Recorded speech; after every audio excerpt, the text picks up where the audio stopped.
Good morning, good afternoon, and good evening. And thank you guys for joining the 9 Innings Podcast hosted by yours truly, Kevin Thompson, founder and CEO of 9 Innings Capital Group.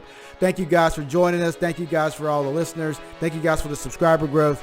We appreciate that. Don't forget, get the book, MLB to CFP. It's out there. Appreciate the demand. Also, subscribe to the channel. Boom, it's over here. Boom, subscribe to the channel here at the YouTube channel, 9 Innings Capital Group, LLC. You can also listen to us on iTunes and SoundCloud as well if you by typing in 9 Innings Capital Group, and you have all of our podcasts there as well. So today we're here to talk about a very interesting topic. Is your house an investment? Is your home an investment? And my theory on that is, let's find out. Today on the 9 Innings Podcast, we're finding out if your house is an investment. Let's get it.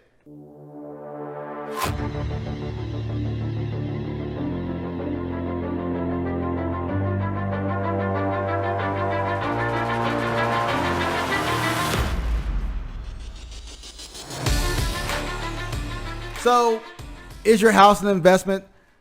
Let me show you why it may or may not be an investment. So I'm going to take you to a calculator and tell you what real estate's going to actually tell you. Real estate's going to say, hey, your house is going to grow between 3 and 5% over a long time period. You're going to put in X dollars. You're going to be able to take out Y dollars. And ultimately, boom, you're going to sell your house for more than you bought it for. So therefore, if you bought your house for, and I'm going to use my own personal example of a house that I purchased back in 2005.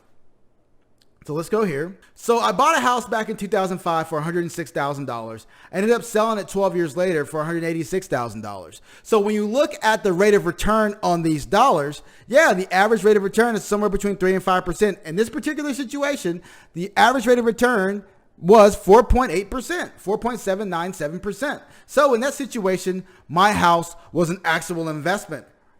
Or was it? Answer that question. Or was it? What did we not take into consideration? Well, we didn't take into consideration that I didn't put the whole $106,000 down immediately. We also didn't take into consideration that I had a mortgage. I also didn't take into consideration that I had upgrades that I put in the home. And we also didn't take into consideration there was maintenance costs throughout those 12 years. So your actual rate of return is far less than the 4.8%. And let me show you why. So today we're going to go take a little deep dive into that same house that I purchased back in 2005. So first, I put $6,000 down on the home in 2005 to purchase the home and get the deed. So boom, I got the house, right? Now, I have a mortgage. So now my mortgage was $980 a month, or $11,760 a year, every single year until I paid the mortgage off, of course, right? So what I did was I paid that mortgage for 5 years. So what I'm going to do here is I'm going to BA2 plus. I'm going to BA2 plus, and I'm showing you the rate of return on my actual cash that I put into the home. So the cash flow one is $11,760, right? I did that for 5 years. Now, why am I putting that for 5 years? Because in the 6th year, in the 7th year, I did upgrades. I did $5,000. I did a $5,000 patio, and I bought in another $5,000 for floors, for wooden floors inside the home. So if I add the $5,000 to the $11,760 for 2 years, that's $16,000. Enter there. There's $16,760, and I did that for 2 years. So now I'm 7 years into my house. Now after that, I refinanced my home. Got a lower interest rate, and I dropped my payment down to $770 a month. $770 a month times 12 is $9,240. But here's the catch. I did a cash out refi on that house. I cashed out refied that, and guess what? I got about 20 grand in assets when I did that. So in that 1 year, I actually got money back. So instead of me paying $9,240 in that 1 year, I actually got some money back because I did a cash out refi, And I actually made $10,760 that year on my home. So for that year, I'm going to show a positive return of assets into my life because I was positive from my mortgage and the cash out. So that's a 1 year deal. So now we have 5 years of payments, 2 years of payments and upgrades, and 1 year of money coming back to me. So that's 5, 6, 8, that's 8 years. Now I stayed in the house for another 4. So now I have another 4 years of payments of $10,760 because remember I refinanced. So when I did that, 4 years, so I have $10,760, 4 years there, and then finally in the 5th year I sold it for $186,000, right? So if I put all that together, I want to know what my internal rate of return on these dollars are. So I put IRR and I press compute. It says 4.83%. 4.83%. So that's somewhere between the 3 and 5%, right? But guess what? I didn't get that $180,000, right? Because there was a mortgage still attached to it. So how much money did I receive as the owner of the house? Yes, I did sell the house for $186,000, but I didn't get the entire $186,000. The bank got the $186,000 and paid me the difference. See what I'm saying? So what is the rate of return on the dollars to me? So I got about $83,000. So as you can see here, the 4.83% is what the $186,000 sell basically netted me or grossed me. But what it was my net sell, I got about $87,000 in cash.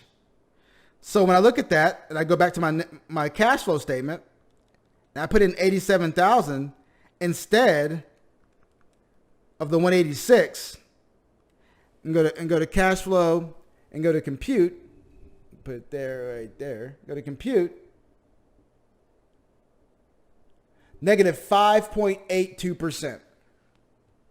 So why am I saying this? Yes, the house did appreciate in value from day 1 to year 12. Year 1 to year 12, year 13. But the actual rate of return on my cash was actually negative. I was paying mortgages. I was paying expenses. I was doing maintenance. I was doing the upgrades inside of my home every single year. And when I did that, yes, my house in the real estate market appreciated. But ultimately, my rate of return on my cash was negative 5.82%. The real estate market gave me 4.8% for me to get a negative 5% real return on my cash. That's the reality that I experienced in living in my house. And that's why I say your house is not an investment. Your house is a home or a place in which you live. Don't think of your home as an investment, more of think of your home as a storage of wealth. You can do better in a savings account, but you can't live in your savings account. So don't think of your home as an investment.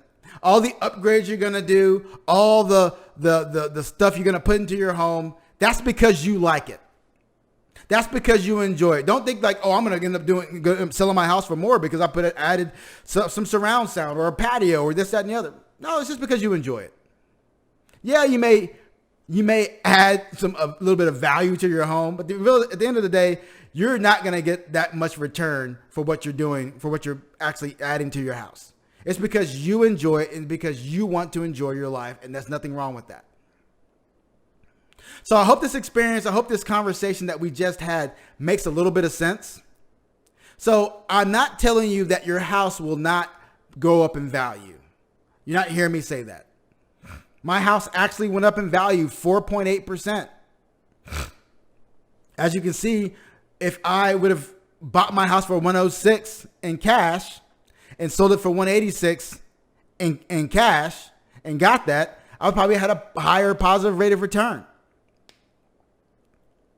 But I didn't, because I had a mortgage. I didn't have $100 and something thousand to put on a home. And by the way, putting all that cash into a home may not be the best use of your money if you can use those dollars for other things later in life or invest those dollars elsewhere. So the moral of the story is rental, by far, I'm not saying it's a bad investment because I'm not talking about rental, because rental is an investment. But the house you live in is not an investment. More, it's a storage of wealth. Thank you guys for listening to the 980s podcast today. Thank you guys for joining us.